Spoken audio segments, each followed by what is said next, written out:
Hi, my name is Carl Herzog. I'm the Public Historian for the USS Constitution Museum, and this piece of artwork is definitely not part of the collection of the museum. It's in fairly bad shape, and it actually has no real historical value. This is a print of the Constitution that was printed in huge quantities in the 1920s as part of a restoration of the ship, and it was then framed by someone who received a copy of it and did a pretty incredible job of framing it. It's now fairly beat up over the years since then. It was given to me by a friend who found it helping a friend clean out a family house and thought that I would like it. I've kind of hung on to it because even though it has no other intrinsic value, it clearly had value to somebody. As a memento of the ship, as a meaningful symbol or souvenir of the ship, someone saw fit to take this inexpensive print and have it fairly elaborately framed. And kept it for apparently a very, very long time. Mementos of the ship are interesting and fascinating that way to me. I think that people find things that give them some source of point of reflection about the past or a souvenir. And Constitution throughout its time is filled with these kinds of souvenirs that people have kept.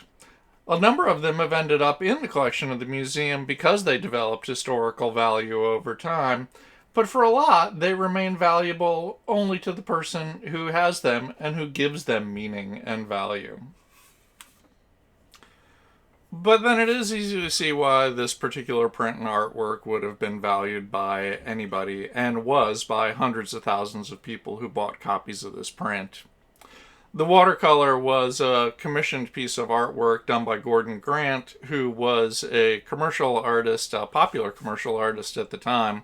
Grant also was famous for having done the cover of the first Boy Scout handbook, a lot of artwork for them, and a lot of popular magazine covers at the time.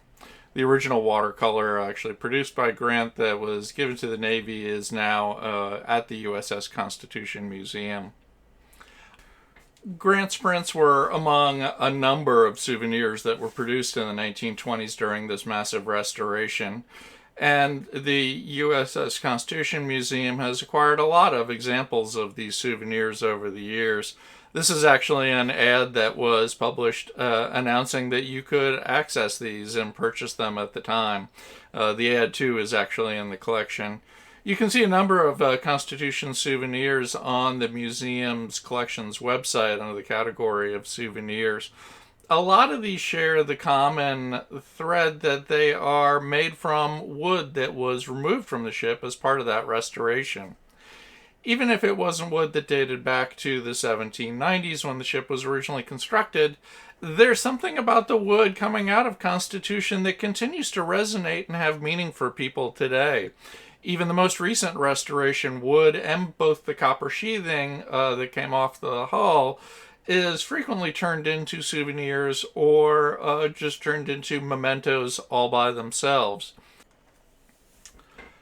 This is another memento that was made from wood that came out of USS Constitution, and this is another object that is not in the collection of the USS Constitution Museum.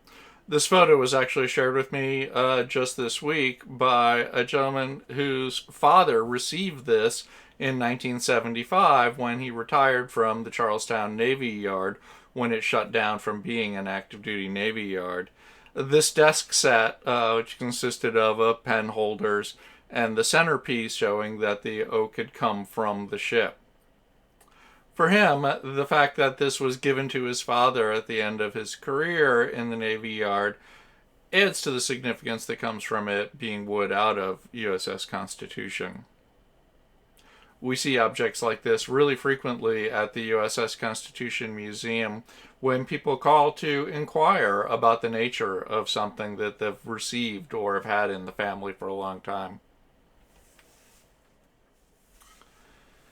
Because of the popularity of these kinds of souvenirs and the sheer number of them that have been produced over the 200 plus years that the ship's been in active service, We see these kinds of things coming up very frequently at both antique auctions as well as on eBay. And the museum's curatorial department gets phone calls, like I say, all the time from people who not only want to know about the details of it, but are frequently asking what's it worth. Please don't call us at the curatorial department to ask what it's worth. We're legally and ethically forbidden from providing any kind of appraisal or assessed value of any of these souvenirs. And as I say, to us at the museum, the value of them is in their historical value, not in any kind of monetary resale value that they may have. But because the popularity of them creates a market for them, there are also counterfeiters of some of these objects that have been found on eBay. When they pop up, the U.S. Navy will jump on it pretty quickly. They don't really like seeing the reputation of the ship diminished by counterfeit elements of USS Constitution being sold off as true portions of the ship. One of the other types of popular mementos associated with USS Constitution is purely ceremonial. It is United States flags that have been flown from USS Constitution. Each year in the summertime, when the ship is doing its normal turnaround cruises, they will sell flags on the deck that have been specially raised and lowered on USS Constitution. There's nothing special about the flag, and there's nothing intrinsic about the actual material or the cloth of the flag. Its only direct connection is the fact that it was flown from USS Constitution as the flag on board Constitution. But the significance and meaning that that event, that flag participated in, gives it its own meaning for the people who purchase them or give them as gifts. Another incredibly popular memento, if you want to think about it that way, of the ship are ship models and model ship kits that you can build yourself. There's probably been more different kits made for models of Constitution than any other ship, at least in the United States. And there's certainly probably been more models of Constitution built than any other ship model in the United States, at least. In England and other parts of Europe, a few other ships, including definitely HMS Victory and probably Cutty Sark, might beat out Constitution for that record. This particular example of a completed model ship kit is the plastic Revell model kit in a 196 scale. They also make it in a smaller 1/196 scale. The USS Constitution Museum has a number of examples of models of Constitution in our collection. Needless to say, because of space constraints and duplication of collection items, we are very discriminating in the ones that we are able to include and accession into the ship's collection. But despite that, about 1 in every 5 calls that we get at the curatorial department is from someone who wants to donate a ship model that they or a relative produced of Constitution. Models of Constitution have, I think, incredible value at a number of different levels. If you are just observing a ship model, it is a fascinating way to get a sense of all of the details that the ship encompassed when it was fully rigged and operational under sail at any given time in a period of time in its history.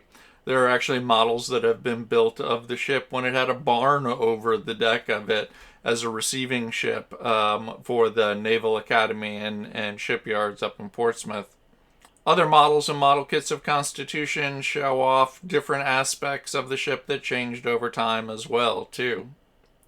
But if you're actually building the model of Constitution, it provides a sense of reflection and understanding of those details of the ship that's pretty much unmatched in any other experience.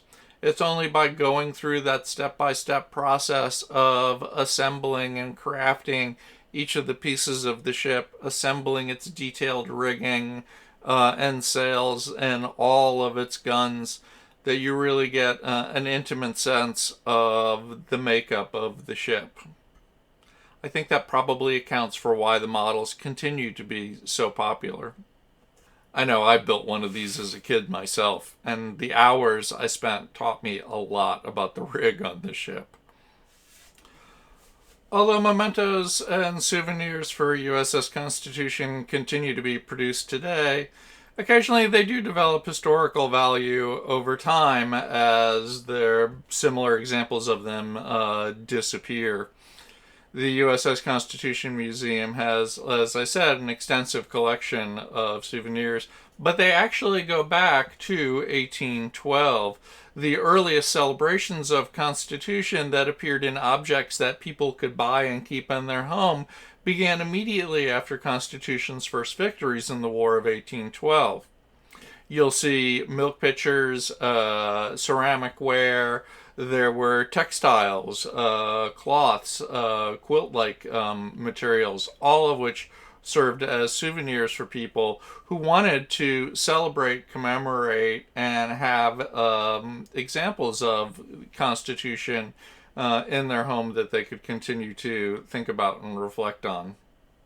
The meanings that those souvenirs and mementos then, as well as today, have for any individual person obviously varies from person to person, but it is the uniqueness of that individual experience that makes each one special to whoever has it. If you've acquired your own souvenirs or mementos of USS Constitution recently or a long time ago, don't hesitate to share them with us on social media. You can post your stories and images to our page on Facebook, Instagram, or on Twitter. Let us know what you've got and what it means to you and how it connects you to USS Constitution. If you have any questions or comments, you can also post those to our social media on Facebook, Instagram, Twitter. And if you have any other ideas or questions about future episodes, don't hesitate to let us know that too. Thanks a lot.